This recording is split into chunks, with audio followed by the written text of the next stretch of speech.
ছোট ওই সময় আমি একটি চাঁদের মতো ফর্সা ছিলাম। এই জন্য আমার আব্বাই আমার নাম রাখছে চাঁদ মিয়া। আমার মায়ের এই বেগম সাহেবের বাসায় কাজ করে। প্রত্যেক নববর্ষের দিন ওই যে গ্রাম সাহেব ম্যাম সাহেবের পরিবারের সবাই খাওয়া দাওয়ার পরে যে একটু থাকে না, ওইগুলা নিয়ে আসে আর আমি পেটটা ভরিয়ে খাই। এইবার আমি আমার আব্বারে কইছি, বাপজান, ও বাপজান, আমি আর ওই ম্যাডাম গো আর খাবো। আমার এইবার একটা মেলা বড় ইলিশ মাছ এনে দেওয়া লাগবে। আমি পয়লা বৈশাখের দিন ইলিশ মাছটা খাবো।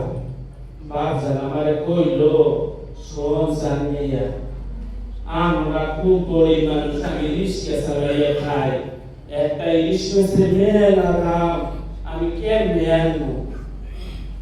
আমি বাহানা দিলাম, না আমি ইলিশ মাছ খাবো, আমি ইলিশ মাছ খাবো। বাপজান বলল, আচ্ছা ঠিক আছে, দেখি আজকে আমি প্রমাণ টাইম করে আসি, যদি পারি তো লোক একটা ইলিশ মাছের ব্যবস্থা করবো। বাপজান সকালবেলা রিক্সা চালাইতে বাইরে এলো। সকাল গেল, দুপুর গেল, বিকাল হইল, রাত হইল, বাপজান তো আইতেছে না।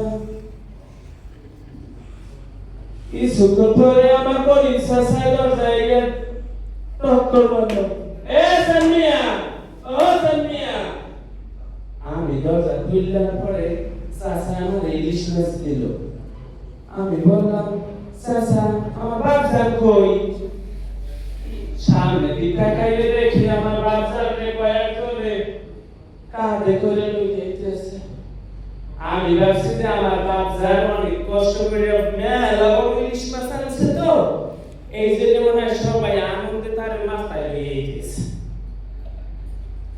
আমরা সবাই এরকম উত্তর দিকে মাথা রেখে আল্লাহু আকবার, আল্লাহু আকবার, আল্লাহু আকবার রাখার পরে আমি বাপজানকে কইলাম, বাপজান, ও বাপজান। বাপজান তো কথা বলে না। বাপজান, ও বাপজান। আমার হাত তো লাগিয়ে গেছে। ও কালকে তো পয়লা বৈশাখ, বাপজান মনে হয় আমার জন্য রং আনছে। বাপজান, ও বাপজান, বাপজান কথা বলে না।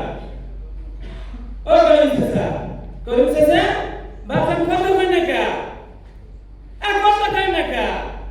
বাপজান